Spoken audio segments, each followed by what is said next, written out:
Magandang araw sa inyong lahat. Ako nga po pala si Maricar at nais ko pong ibahagi ang aking kwento at karanasan tungkol sa mga aswang.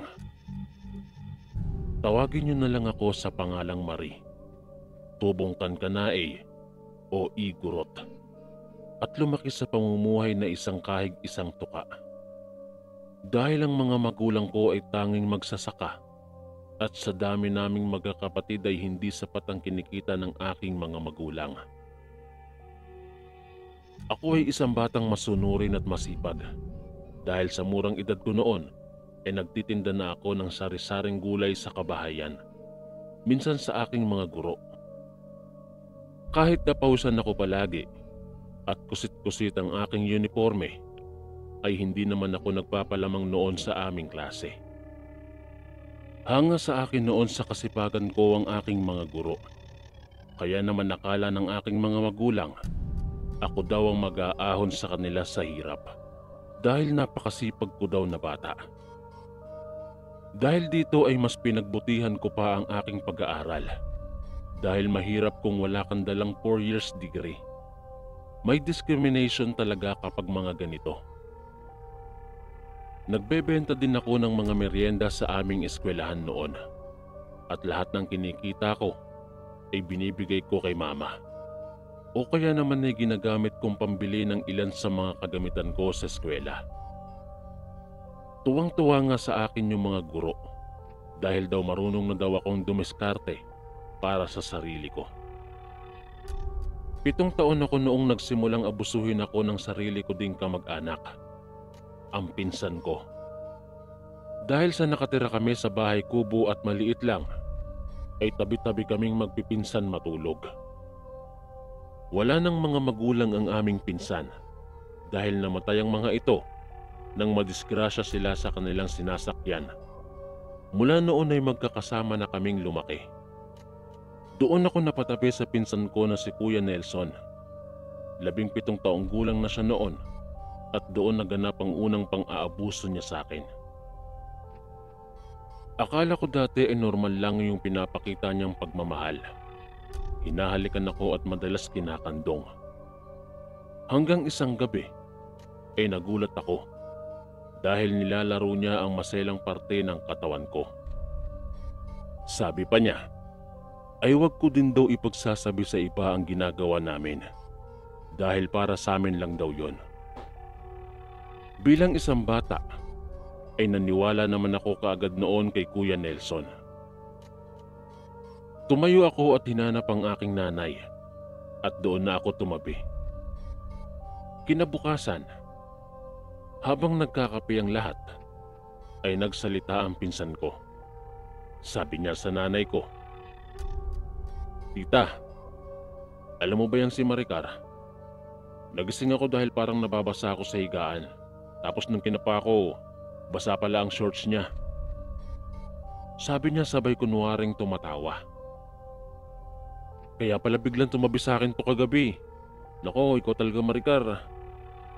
Sabi naman ni Mama. Maraming beses nangyari ang ginagawa ng pinsan ko dahil namulat ako sa salitang puro pagmamahal. Hanggang sa nagdalaga na ako ay patuloy pa rin ang ginagawa sa akin ni Kuya Nelson. Isang araw ay nagtapat siya sa akin ng kanyang nararamdaman. "Maricar, mahal kita. Mula pa noong bata ka, gusto na kita." Sabi niya sa akin sabay halik sa aking mga labi. Hindi ko alam pero maging ako noon ay nahulog na rin ang loob ko sa kanya dahil sa mga ginagawa niya sa akin. Bata pa ako at akala ko ganoon na talaga ang totoong pag-ibig. Sa ginawa niyang paghalik sa akin, ay may isa sa aming mga kapitbahay ang nakakita at kanyang ipinagkalat ito sa mga tao.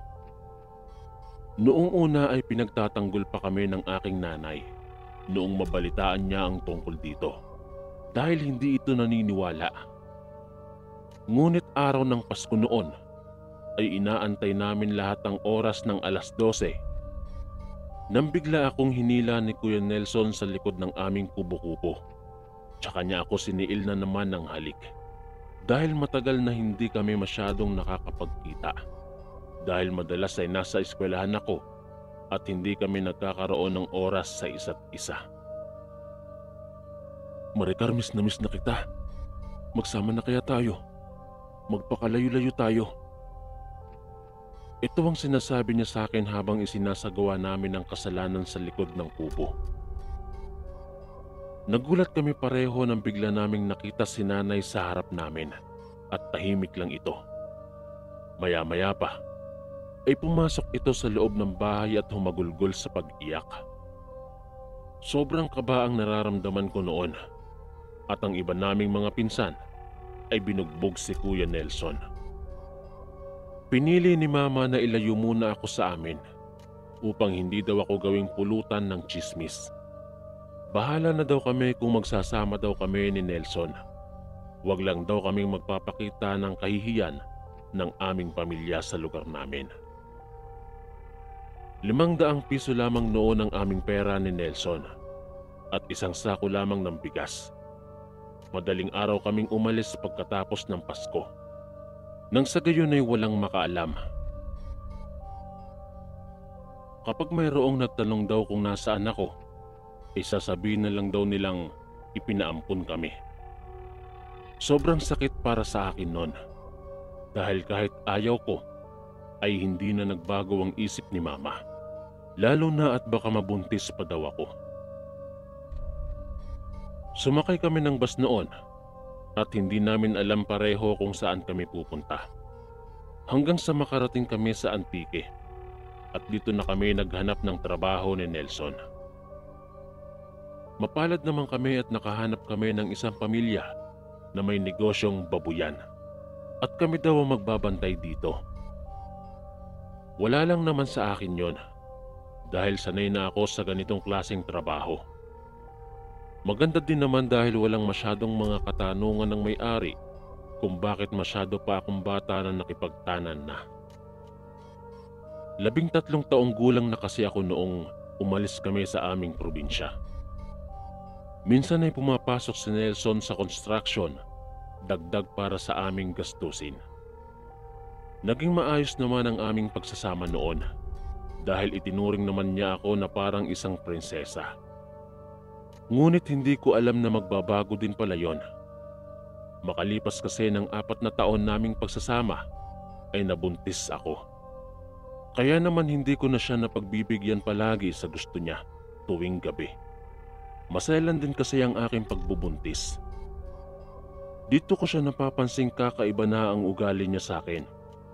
Nagdadabog na siya at kung ano-ano ang mga gamit ang sinisira niya. Lasing kapag umuuwi. Hanggang sa halos makalimutan na niya na mayroon siyang asawa at anak na naghihintay sa kanya.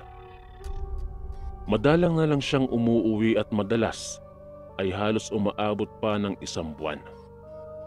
Ang palagi niyang sinasabi sa akin ay malayo daw ang kanilang pinuntahang kontrata at kailangan daw ay doon na sila manirahan muna upang dire-diretso ang kanilang trabaho. Kapag madami pa akong tinatanong, nagagalit na siya kaagad at madalas ay aalis ulit nang wala pang 1 oras na nakakauwi. Sobra akong nalulungkot noon sa ginagawa niya at palagi akong umiiyak. Lalo na sa gabi ay hindi ako mapakali dahil madalas ay may naririnig akong kumakalampag sa labas ng bahay o kaya naman ay sa bubong.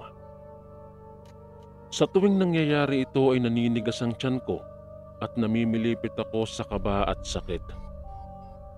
Umiiyak ako at hindi talaga ako makatulog ng maayos sa gabi. Kaya naman ay madalas akong napupuyat. Hindi lang yon. Dahil noong 7 buwan na akong buntis, ay napapansin kong hindi gumagalaw ang anak ko sa aking tiyan. Kaya nagtataka ako at laging nangangati ang buong katawan ko. At tuwing 6:00 ng gabi, ay may pusang itim na paikot-ikot sa bahay namin. Laging nangangati ang buong katawan ko. Hindi ako mapakali. Balisa ako palagi. Kaya naman ay nagpunta ako sa manggagamot at sinabi nito na inaaswang ako. at inuunti-unti daw ang bata sa loob ng tiyan ko.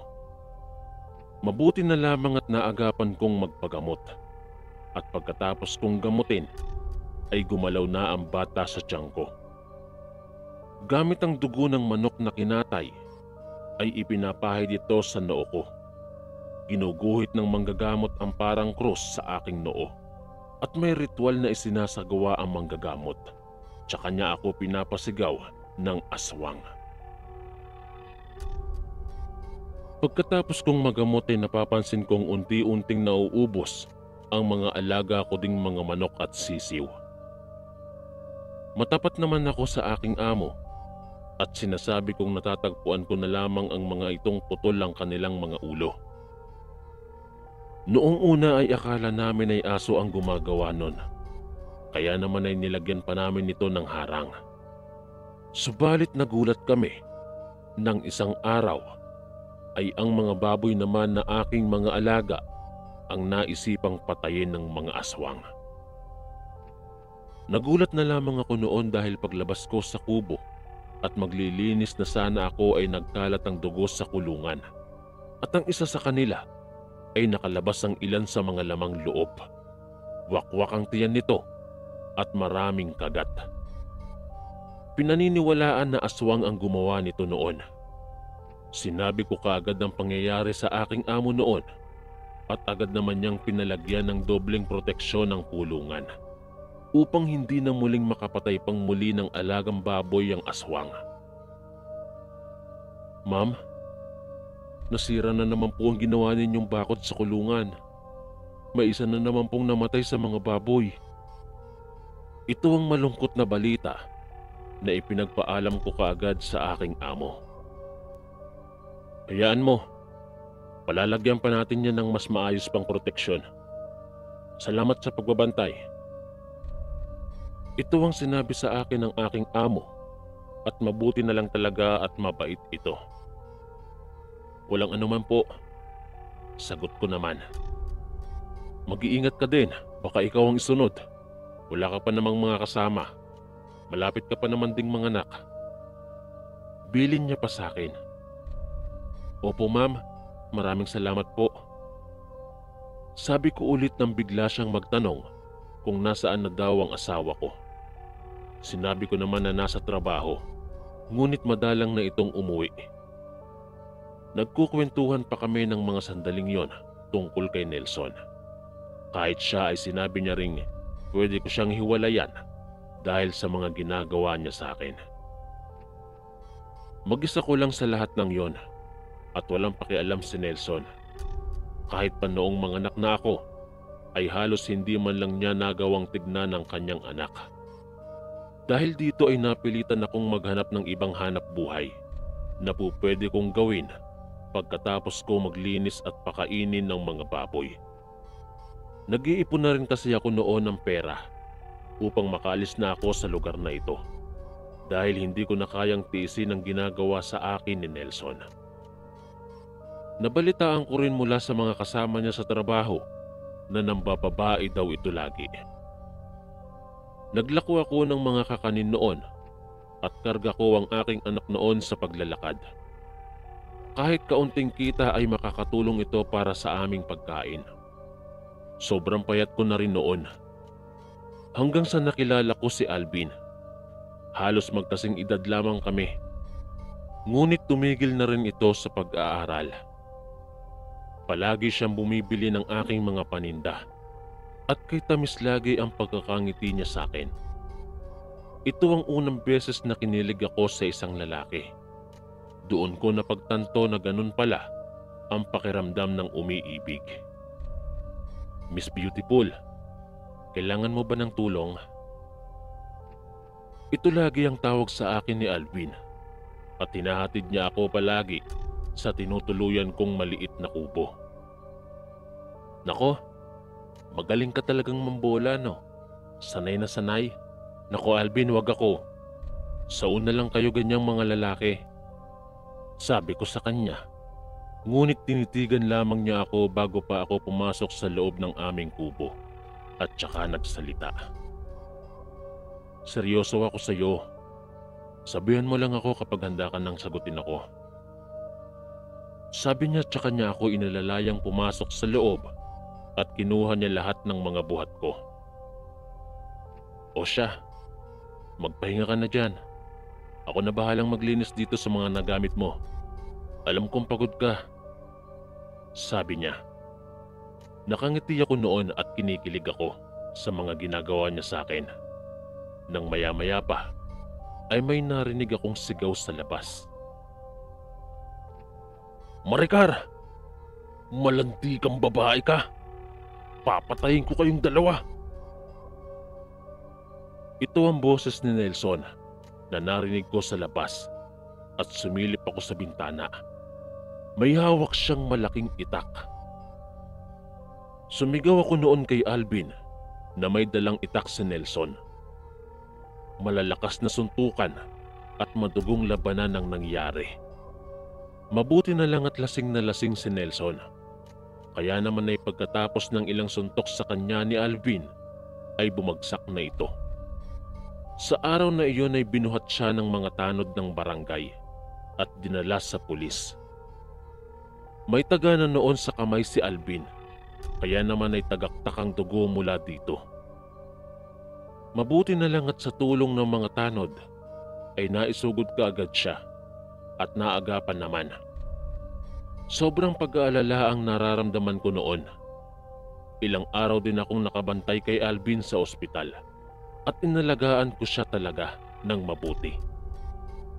Ipinaramdam ko sa kanya na gusto ko din siya.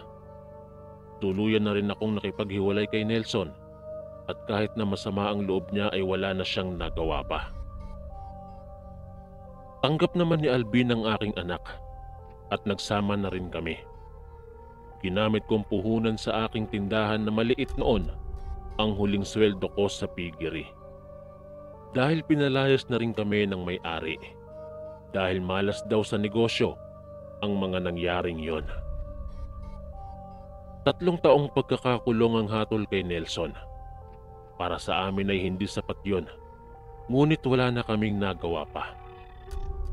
Dito pa rin kami sa Antique naninirahan, kasama ang mga magulang ni Alvin. Wala na akong mahihiling pa noon sa Diyos, kundi ang masaya at payapang pamilya. Lagi akong nakabantay noon sa aking anak. Halos ayaw kong mawala siya noon sa aking paningin. Dahil maraming mga kwento-kwento sa amin noon na may mga aswang daw na nagpapanggap na mang-aampon ng bata. O kaya naman ay kunwari ay makikiinom lang ngunit itinatakas na pala ang mga sanggol at kanila itong ginagawang pagkain. Sunod-sunod kasi ang mga ina na namamatayan ng anak sa amin. Nagaanyong tao daw kasi ang mga aswang na ito. Maingat ako sa lahat dahil kahit pasabihin ng mga iba na hindi ito totoo ay pinaniniwalaan ko. Lalo na noong may isang matandang babae ang kumakatok sa aking tindahan. Iha, baka pwedeng makahingi ng pagkain. Nagugutom na kasi ako. Pakiusap ng matanda. Ay naku ho, Lola. Matumal po ngayon. Wala pa ho akong benta. Pero bigyan ko na lamang ho kayo ng kanin at ulam. Sandali lang ho ha. Sabi ko at binuhat ko ang aking anak at pumunta ako sa kusina. Pagbalik ko ay nawala na ang matanda. Hindi ko na alam noon kung saan nagpunta. Kapag dadalawa lang kami ng aking anak sa bahay, ay palagi kong nilalak ang lahat ng pinto namin. At si Alvin lang ang tanging pinapapasok ko. May dala-dala din kami palaging proteksyon dahil hindi lang naman aswang ang aming pinaghahandaan, kundi maging si Nelson. Hindi namin alam kung nakalaya siya o makatakas sa kulungan. Mas maganda na ang sigurado. Wala namang mawawala sa akin. Pagkatapos ng 3 araw, mula nung may matandang humihingi ng pagkain sa akin, ay muli na namang bumalik ito. Nagulat pa ako noon dahil nakalapit ang mukha niya sa screen ng aking tindahan. At saktong paglingon ko, ay mukha niya ang nakita ko. Naku naman po, ginugulat niyo naman po ako eh. Ano pong bibilhin niyo? Tanong ko dahil hindi ko pa siya nakilala noong una. Iha, baka pwedeng makibanyo muna sa inyo. Ihing-ihi na kasi ako eh. Ito ang pakiusap ng matanda at dito ko siya nakilala. Oh, ikaw po yung matanda nung nakaraan ah. Saan po kayo nagpunta nun? Bibigyan ko na po sana kayo ng pagkain. Tanong ko. Wala kasi akala ko ayaw mo akong makausap. Kaya umalis na ako. Iha, papasukin mo na ako sa bahay mo. Ihing-ihi na kasi ako. Hindi ko na ata kayang pigilan. Pagpupumilit niya. Lola, di ba po sabi ko hintayin niyo ako kasi kukuhanan ko kayo ng kanin at ulam? Sabi ko. Pinipilit kong ibahin ang aming pag-uusap dahil ayaw kong mahalata niyang natatakot ako sa kanya at ayaw ko siyang papasukin. Nakakaramdam na kasi ako noon ng kakaiba sa matanda. Gusto niya talagang makapasok sa bahay. Maya-maya pa, ay nakita ko sa hindi kalayuan na papalapit si Mang Dino, ang manggagamot na nagpagaling sa akin noong buntis ako. Naramdaman ata ng matanda na may paparating, kaya ito'y nagpaalam kaagad. Sino yun? Bungad sa akin ni Mang Dino. Hindi ko ho kilala eh. 2 beses nang nagpabalik-balik dito. Nagpupumilit ngang makapasok kanina. Sagot ko. Tama lang na hindi mo siya pinapasok. Kaiba ang pakiramdam ko sa matandang yon. Mag-ingat-ingat ka dahil lapitin ka ng mga aswang. Bilin sa akin ni Mang Dino. Maraming salamat po. Bibisita po ulit ako sa inyo kapag may oras ako. Sagot ko naman. Kinagabihan, ikinuwento ko kay Alvin ang tungkol sa matandang kumukulit sa akin at nagulat ako sa sinabi niya. Yung matandang babae na nakasuot lagi ng itim na bestida at magulong buhok? Tanong niya. At ito nga ang babaeng kumukulit sa akin. Oo. Paano mo nalaman? Ngayon ko lang naikwento ah. Sagot ko. Mag-iingat ka doon, mahal ko. Palagi kong napapansin na sinusundan ako ng matandang yon at madami siyang sinasabi na hindi ko maintindihan. Nakita ko din siya minsang aali-aligid dito sa bahay natin. Kwento niya na bigla kong ikinagulat. Mas nag-iingat na ako noong malaman ko ito. At palagi na ako noon nagtatawag ng kasama ko sa tindahan dahil takot na akong mapag-isa. Kasama ko na noon palagi si Nanay Waning. Palagi ko nga lang siyang pinagsasabihan na huwag iiwang nakabukas ang pinto o kaya naman ay hindi nakalak dahil delikado. Palagi ko ring tinitignan ang mga lock bago ako maligo o iwan silang dalawang maglola. Mabait naman si Nanay Waning. Kailangan lamang ulit-uliting sabihin ng mga habilin dito dahil sa tanda nito ay makakalimutin na siya. Hanggang sa isang araw, sobrang masama noon ang aking pakiramdam at nahihilo ako na hindi ko malaman kung anong dahilan. Ibinilin ko ng 2 beses kay Nanay Waning na huwag iiwanan si Baby. Maaga kami noong nagsarado ng kantina dahil hindi ko talaga kaya. Kakaiba talaga ang pakiramdam ko. Tinatawagan na tinetext ko na nga si Alvin na umuwi ng maaga dahil masama ang pakiramdam ko. At kahit na anong oras, baka bumagsak ako at hindi ko mabantayan si Baby. Ayaw ko kasing maiwan lang silang maglola dahil madaling mauto si Nanay Waning. Baka kung sino ang pumasok at kunin ang aking anak. Agad namang nagsabi si Alvin at maagang nagpaalam sa boss niya. Ngunit halos 1 oras din kasi ang kanyang biyahe bago pa makauwi ito. Pinipigilan ko noong makatulog. Ngunit hindi ko napansing nakatulog ako Paggising ko ay si Mang Dino ang gumigising sa akin at mayroon siyang ipinapahid na langis sa aking ulo at tiyan. Mabuti na lamang at tinawagan daw siya kaagad ni Alvin, kaya daw ito pumunta sa bahay. Kamuntik na raw tangayin ng matandang aswang ang anak ko. Buhat na daw niya ito. Ayon kay nanay, nagpakilala daw itong kaibigan ko. Pinatawag ko daw siya upang samahan si Nanay Waning na mag-aalaga kay baby. Napaniwala naman kaagad ang matanda. Mabuti na lamang daw at saktong dumating si Mang Dino. Agad nitong sinabuyan ng tubig na may nakababad na asin at bawang, kaya ito natakot at ibinalik ang anak ko tsaka ito umalis. Sunugin niyo ang halamang ito gabi-gabi upang hindi na kayo balikan ng aswang na yon. Ibibigay ko din sa inyo ang langis na ito. Kapag kumulo ito, ay ibig sabihin may aswang malapit sa inyo. Bilin sa akin ni Mang Dino. Umiiyak ako kay Alvin noon at hinihiling ko sa kanya na umalis na kami sa lugar na yon dahil natatakot na ako sa kung anumang pwedeng mangyari. Lalo na at malapit na noon matapos ang 3 taon na pagkakakulong ni Nelson. Baka balikan kami nito. Mahal, kahit isama pa natin si Mama Waning, maging ligtas lang tayong lahat. Hindi ko na kaya na ganito. Hindi tayo matahimik sa lahat ng nangyayari. Ang hirap ng ganito, hindi tayo matahimik. Pakiusap ko. Konting tiis na lang, mahal. Makuha ko lang yung bonus ko para may pandagdag tayo sa gastusin. Kailangan pa nating humanap ng bibili sa lupa para may magagamit tayo sa paghahanap ng matitirahan pag-alis natin. Wika ni Alvin. Hanggang kailan pa kaya yan, mahal?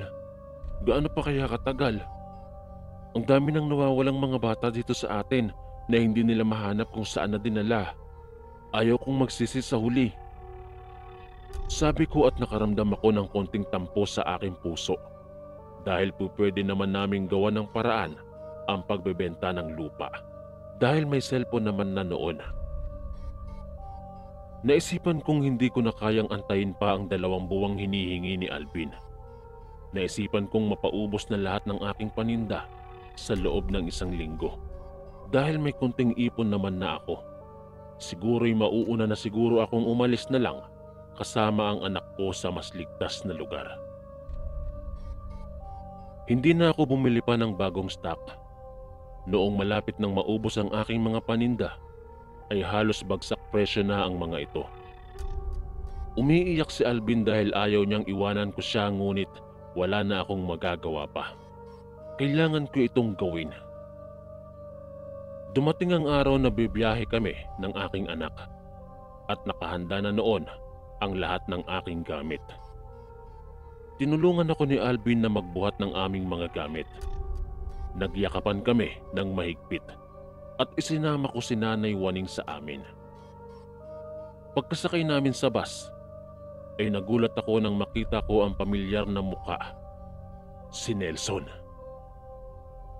Nakatingin nito sa akin at masama ang tingin nito. Paandar na ang bus noon, ngunit tinapik ko ang driver at sumigaw ako ng para. Hindi pa kami nakakalayo kay Alvin noon dahil kakasakay pa lang naman namin. Akmang lalabas na kami sa bus, ay itinulak ako ni Nelson mula sa pintuan ng bus. Tsaka niya hinila ang anak namin papaloob. May hawak siya noong baril at inutusan niya ang driver na paandarin na ang bus. Sumisigaw ako ng malakas at sinubukan kong humabol pa sa bus. Wala na kaming nagawa. Agad-agad kaming pumunta sa mga pulis at pinuntahan ang terminal ng bus. Sinabi ng driver kung saan niya ibinaba si Nelson at ang aking anak noon. At nagsimula kaming maghanap kaagad. Hindi na ako mapakali sa mga oras na yon. Walang tigil ang pagpatak ng luha mula sa aking mga mata. Pagkatapos ng 4 na araw na pagkahanap, ay nahanap namin si Nelson sa tulong na rin ng mga tao. Ayon sa kanya, ay ibinenta na niya daw ang anak namin sa halagang 10,000. Hindi daw niya kilala ang kumuha dito. Sinundan niya pala kami noong araw na iyon. Kaya naman noong alam niyang luluwas kami ay inunahan niya kaming makasakay sa bus. At doon siya sa unang sakayan pumara. Kahit na anong klaseng pananakit ang gawin ko sa kanya, ay hindi ko na alam kung makukuha ko pa bang buhay ang anak ko. Sa mga kalapit na baryo kami humingi ng tulong na hanapin ang aking anak. Halos 1 linggo kaming naghahanap noon at mukhang mawawalan na kami ng pag-asang matatagpuan pa ito. Ngunit isang magsasaka ang nakapagbigay impormasyon noon tungkol sa aking anak. Hindi pa kami sigurado kung anak ko ang nakita niya. Ngunit kinakabahan na ako dahil ayon sa kanya ay patay at inaagnas na daw ang batang nakita niya. Pagdating ko ay nakita ko nga ang nangingitim na at nangangamoy ng katawan ng aking anak. Kalunos-lunos ang sinapit ng aking anak. Naniniwala akong aswang ang may kagagawan nun. Base pa lang sa sinapit ng katawan ng aking anak. Walang kwentang ama si Nelson. Ibinenta niya sa aswang ang aming anak. Nakaapekto ito sa aking pag-iisip. Halos mabaliw na ako nang mawala sa akin ang aking anak. At hindi na nila ako makausap ng maayos. Hindi na rin ako kumakain dahil nawalan na ako ng gana. Mabuti na lamang at nakarecover din ako pagkatapos ng ilang taon. Ngayon ay may 3 anak na kami ni Alvin at dito na kami sa Manila nakatira. Hindi na kami bumalik doon. Naibenta na rin namin ang kanilang munting lupain at bahay. Masaya na rin naman ang aming pamumuhay. Ngunit hindi ko pa rin makakalimutan ang aking anak. Sinigurado ko din noong hindi na makakalabas pa ng kulungan si Nelson. Nagsama na rin ako sa kanya ng kasong rape at child abuse sa ginawa niya sa akin noon. Hanggang dito na lamang ang aking kwento.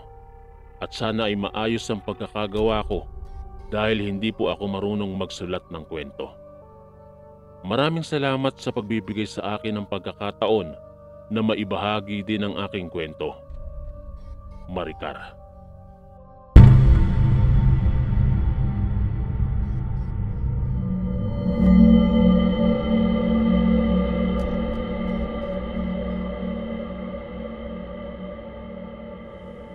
Magandang araw po sa inyo, sir. Tawagin niyo na lang ako sa pangalang Jose. Gusto ko lang na ibahagi sa inyo itong naging karanasan namin ng mga kaibigan kong sina Buknoy at Arnel noong nasa elementarya pa lamang kaming 3. Sa pagkakatanda ko, nasa ika-6 na baitang na kami na mga panahong naranasan namin ang pangyayaring yon. Magkakaklase kaming 3 at dahil iisang baryo lang din kami, malimit kaming magkakasama. Sa kadahilanang yon, madalas kaming tumambay sa aming tambayan na malapit sa kawayanan ng aming baryo. May ginagawa kasi kaming kubong tinatambayan namin doon na madalas namin puntahan, lalo na kung gabi. Hindi naman ganoon kalayo ang naging tambayan namin yon sa aming mga bahay. Kaya ayos lang sa aming mga magulang na doon kami tuwing gabi. Basta't magkakasama kaming 3. Bukod kasi sa magkakasama nga kaming 3 doon, wala pa naman kaming naging kakatuwang karanasan sa tambayang yon. Isang gabi pa nga nun, nagyaya si Arnel na tumambay kami doon. Dahil wala naman akong gagawin ng mga oras na yon at tapos na rin kaming maghapunan, nagpaalam ako sa aking mga magulang na tutungo kami sa aming tambayan. Pumayag naman sila kung kaya umalis na kami ni Arnel sa aming bahay at saka sinundo namin si Buknoy. Nang kompleto na kaming 3, nagtungo na kami sa aming tambayan. Nakarating naman kaagad kami doon, kaya nagpahinga na lamang kami sa loob ng aming kubong ginagawa namin. Nahiga kaming 3 habang nagkikwentuhan ng kahit na anong bagay na maisipan namin. Habang nagkukwento si Buknoy noon, bigla itong napatigil sa kanyang pagsasalita. Naririnig niyo din ba yung ingay na naririnig ko? Tanong ni Buknoy noon sa amin ni Arnel, kung kaya tumahimik na rin kaming dalawa at nakinig sa aming paligid. Saan naman kaya nagmumulang ingay na yon? Mukhang alulong yun ng aso ah. Sabi naman ni Arnel. Nagtitigan kaming tatlo at sabay na nagkibit balikat. Tignan kaya natin sa labas at nang malaman natin kung saan nagmumula ang ingay na naririnig natin. Suwestyon ko sa aking mga kaibigan. Sumang-ayon sila, kaya dali-dali kaming napabangon sa aming pagkakahiga at saka lumabas sa kubong tinatambayan namin. Nang nasa labas na kami ng aming kubo, gamit ng debateryang flashlight na dala namin, ay inilawan namin ang buong paligid. Subalit wala namang kaming nakita. Sinubukan din naming ilawan ng bandang itaas namin at baka may makita kami. Ngunit laking pagtataka naming tatlo dahil wala talaga kaming nasisipat. Bigla na lang ding nawala noon ang ingay na pag-alulong na naririnig namin. Kaya nagpasya na lang kaming bumalik sa loob ng aming kubo. Baka may mga nag-aaway lang na aso sa hindi kalayuan sa atin, kaya umalulong ang mga yon, sabi pa ni Buknoy. Kaya napatango na lang din kami sa isiping yon. Nagpatuloy kami sa aming pagkikwentuhan hanggang sa nagpasya na rin kaming umuwi dahil lumalalim na rin ang gabi. Nakauwi naman kami nang walang nangyayari sa amin. Yun nga lang, hindi mawala sa isip ko kung ano o kung saan nagmula ang narinig naming pagaspas ng pakpak. Gayong wala namang kaming nakita. Hanggang nga sa pagtulog ko ng gabing yon, napapaisip pa rin ako tungkol doon. Nakatulugan ko na nga ang pag-iisip at kinaumagahan pagising ko, naabutan ko ang aking ina na may kausap sa labas ng aming bahay. Naku, nakakatakot naman kung ganun. Baka umabot ang aswang na yun dito sa ating baryo. Dinig kong sabi pa ng aking ina sa kanyang kausap.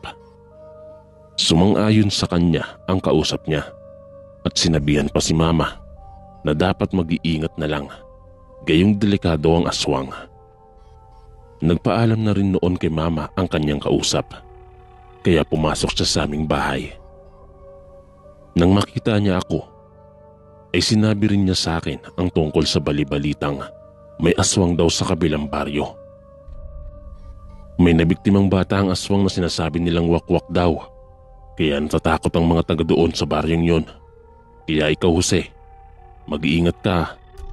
Mas mainam sigurong huwag ka na munang tumambay sa tambayan ninyo, lalo na't delikado.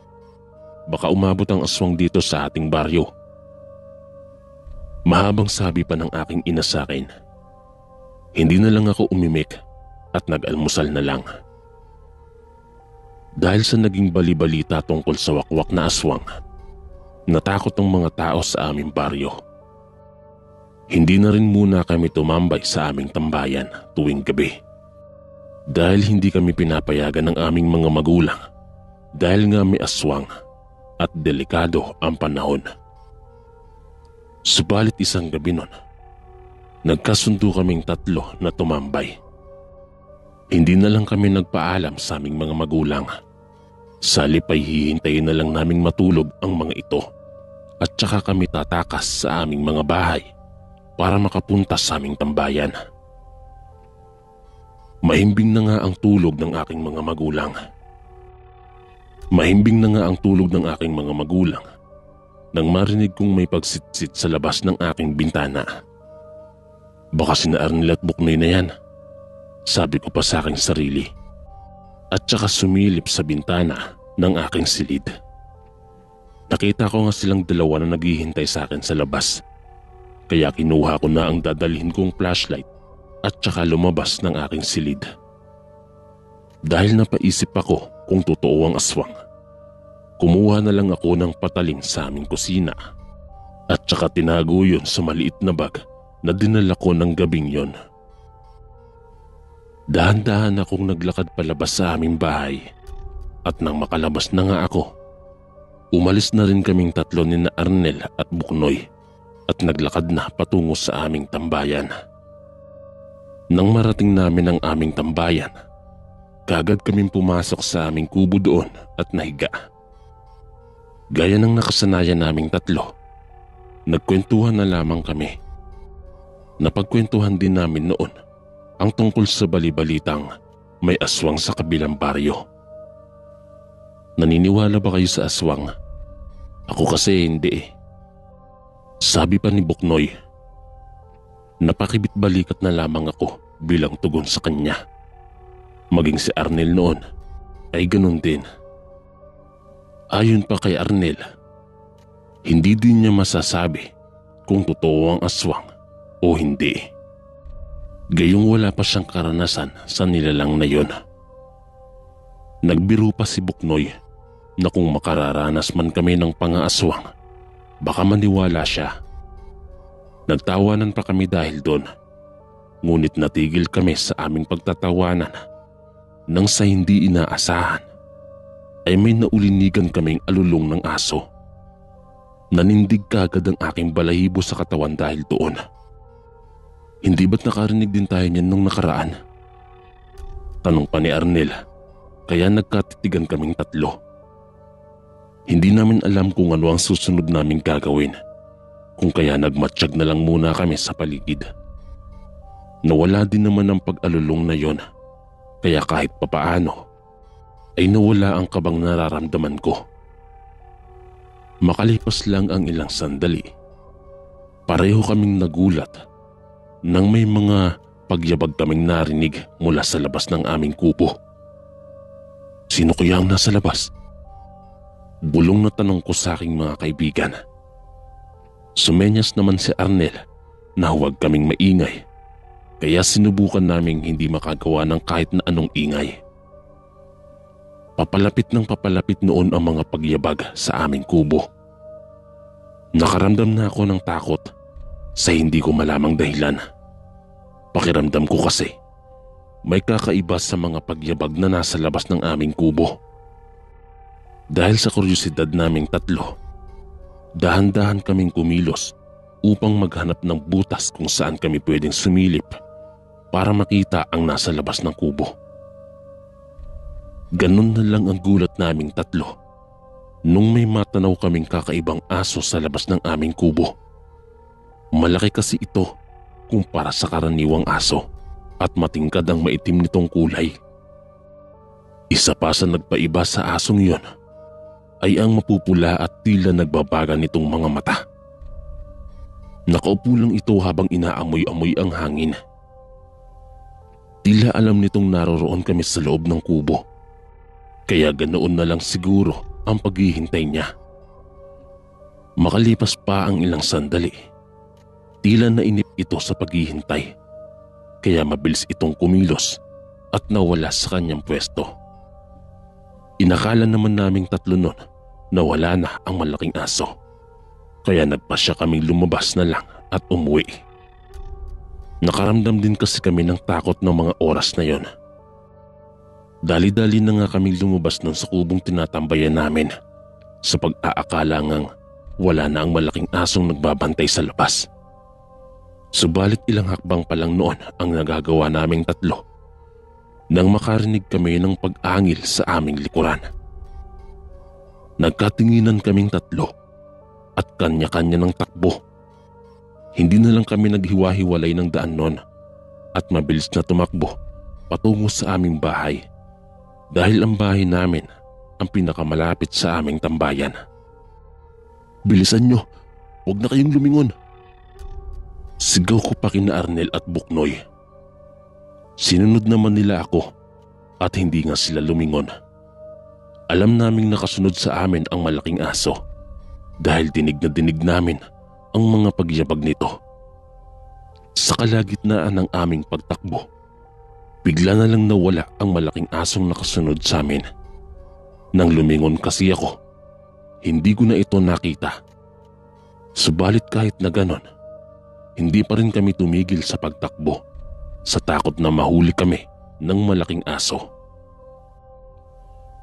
Ganoon na lang ang takot naming tatlo nung nakita naming nakabantay na ang malaking aso sa aming dadaanan.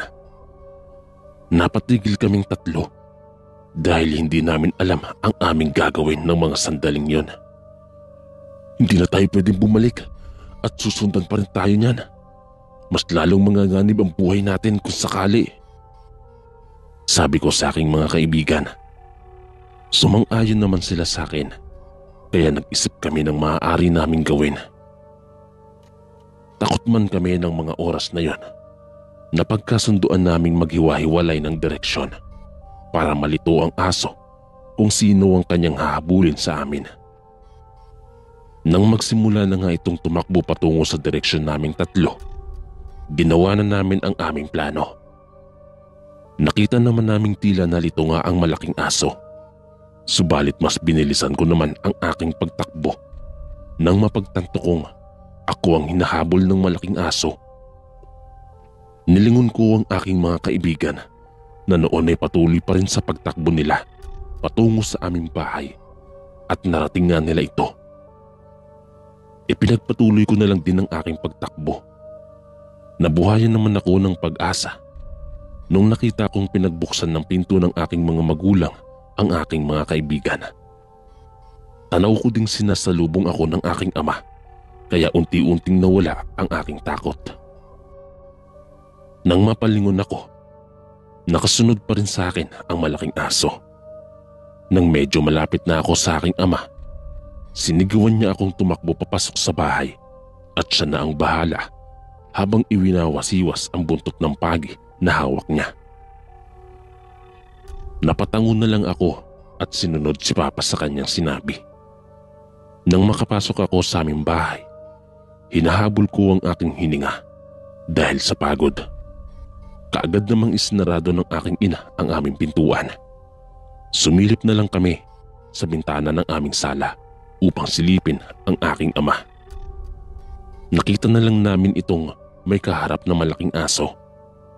Nagsusukatan pa sila ng tingin hanggang sa ang aking ama na mismo ang unang umatake. Nakaiwas pa ang nilalang sa kanya at siya pa ang nakalmot nito sa braso. Hindi naman sumuko ang aking ama at patuloy na inatake ang malaking aso hanggang sa natamaan ng buntot ng pagi nito ang isa sa mga paa ng nilalang. Napatungal naman ang malaking aso dahil sa sakit na naramdaman ng matamaan ng buntot ng pagi. Hindi na sinayang ng aking ama ang oras at sunod-sunod na hinataw ng buntot ng pagi ang malaking aso. Napapaatungal na lang yon at hindi na nakabawi pa sa aking ama. Marahil dahil sa sugat na natamo ng nilalang, napahandusay na lang ito sa lupa. Inakala ng aking ama na hindi na ito makakatayo, ngunit mali siya. Nang itigil kasi nito ang paghataw sa nilalang, buong lakas itong tumayo at saka tinabig ang aking ama, dahilan para tumilapon ito. Hindi man siya inaatake ng nilalang matapos nun, ngunit tumakbo palayo ang nilalang at tumakas. Hindi na ito hinabol pa ng aking ama at nang makatayo ito, bumalik na lang siya sa aming bahay. Ikinuwento na lang namin sa kanila ang nangyari ng gabing yon. Dahil sa pangyayaring yon, hindi na nakauwi sina Arnel at Buknoy at sa bahay na lang natulog. Pinagalitan din ako ng aking mga magulang at sinabihang huwag nang babalik pa sa tambayan namin. Dahil sa takot na baka maulit pa ang karanasang yon sa aswang, nangako ako at maging sina Buknoy at Arnel na hindi na babalik pa doon. Simula nga noon, hindi na kami tumatambay pa tuwing gabi. Kahit pa na humupa na rin noon ang bali-balita tungkol sa aswang na marahil ay siyang nakaengkwentro namin ng gabing yon at nakalaban ng aking ama.